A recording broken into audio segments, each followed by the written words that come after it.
Salem easy சமையல் சேனலை subscribe பண்ணாதவங்க சப்ஸ்கிரைப் பண்ணிக்கோங்க. பக்கத்தில் வர பெல் பட்டனையும் ப்ரெஸ் பண்ணிக்கோங்க.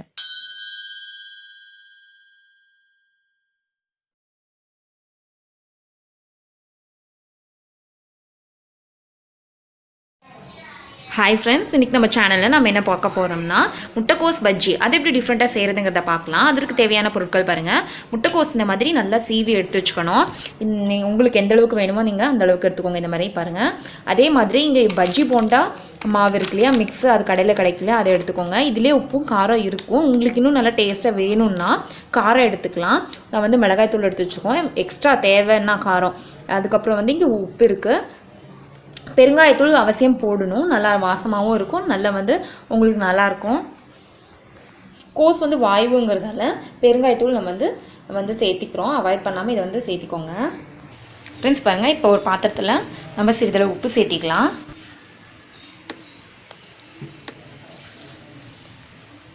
சிறிதளவு பெருங்காயத்தூள் சேர்த்திக்கோங்க.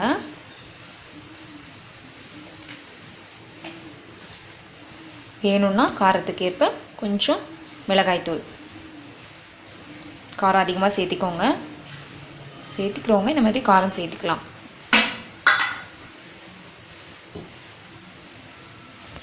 ஃப்ரெண்ட்ஸ் பாருங்கள், இப்போ வந்து பஜ்ஜி போண்டா மிக்ஸ் இருக்கு இல்லையா, அதை எடுத்து நம்ம ஜல்லடையில் ஜல்லடிச்சுக்கலாம். வந்து பேக் பண்ணும்போது எப்படி இருக்குமோ தெரியல. நம்ம வந்து ஜல்லிச்சு போடுறதால நம்மளுக்கு சேஃபு. நீங்கள் வேணுங்கிறத அளவு நீங்கள் எடுத்துக்கோங்க. பஜ்ஜி போண்டா மிக்ஸ் கொஞ்சமாக வந்து நம்ம தண்ணி வந்து சேர்த்திக்கலாம். நல்லா வந்து மாவை கலந்துக்கோங்க. ஈவினிங் டைமில் குழந்தைங்களுக்கு எதுவும் இல்லைன்னா ஸ்நாக்ஸ் இந்த மாதிரி முட்டைக்கோஸ் இருந்துச்சுன்னா இந்த மாதிரி பஜ்ஜி வந்து செஞ்சு கொடுங்க. நல்லாயிருக்கும், ஹெல்த்தியாகவும் இருக்கும், டிஃப்ரெண்ட்டாக இருக்கும். குழந்தைங்க விரும்பி சாப்பிடுவாங்க.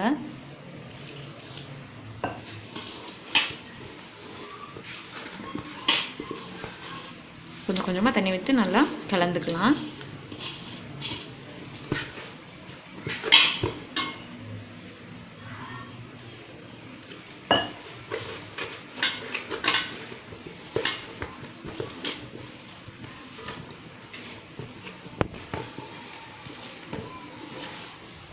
மாவு நல்லா பஜ்ஜி மாவு நல்லா பதமாக வர மாதிரி கலந்துக்கோங்க. இப்போ நம்ம கட் பண்ணி வச்சுருக்க முட்டைக்கோஸை வந்து சேர்த்திக்கலாம்.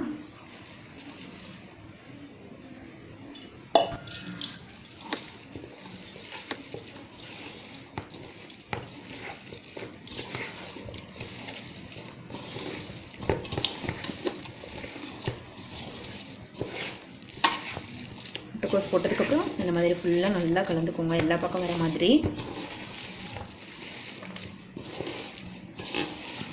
ஃப்ரெண்ட்ஸ், நம்ம சேனல் நீங்கள் இன்னும் சப்ஸ்கிரைப் பண்ணலன்னா இந்த வீடியோ கீழே ரெட் கலர் பட்டன் சப்ஸ்கிரைப்னு இருக்கும், சப்ஸ்கிரைப் பண்ணிக்கோங்க. கூடவே பெல் பட்டனையும் ப்ரெஸ் பண்ணிக்கோங்க. அப்போ தான் நான் போடுற ஒவ்வொரு வீடியோவும் உங்களுக்கு நோட்டிஃபிகேஷனாக உங்கள் மொபைலுக்கு வரும்.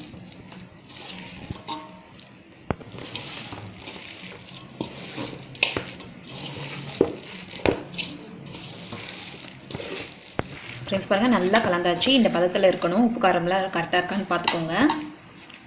இது வந்து ஊறணும்னு அவசியம் இல்லை. உடனே வந்து இந்த ஸ்நாக்ஸை வந்து ரெடி பண்ணிடலாம். ஸ்டவ் ஆன் பண்ணிவிட்டு பாத்திரத்தை வச்சுக்கோங்க. பாத்திரத்தில் தேவையான அளவு நம்ம எண்ணெய் ஊற்றி வச்சுருக்கோம். எண்ணெய் வந்து நல்லா காயட்டும். எண்ணெய் காஞ்சதுமே நம்ம ரெடி பண்ணிடலாம் இந்த ஸ்நாக்ஸை. எண்ணெய் நல்லா காஞ்சதுமே நம்ம எடுத்து நம்ம போட்டுக்கலாம். கொஞ்சமாக கிள்ளி எடுத்து இந்த மாதிரி தான் எடுக்கணும்.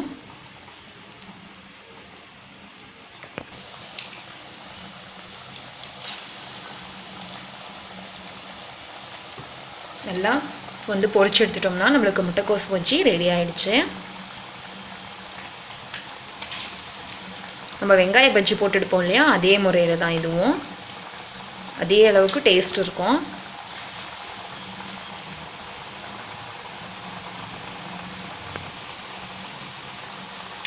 சிறிதளவு இந்த மாதிரி பிச்சு எடுத்து போட வேண்டியது தான்.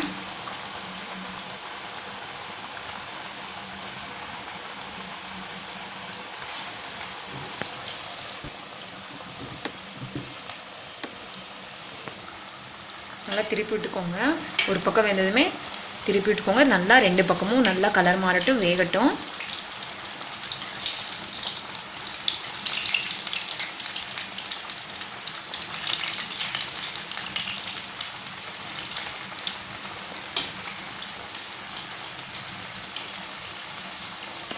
ஃப்ரெண்ட்ஸ் பாருங்கள் நல்ல கலர் மாறிடுச்சு, வெந்துருச்சு. நம்ம எடுத்துக்கலாம்.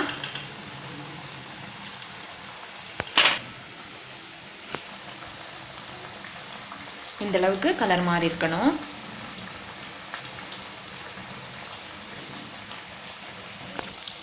பாருங்கள் எல்லாமே நல்லா வெந்துருச்சு, நம்ம எடுத்துக்கலாம்.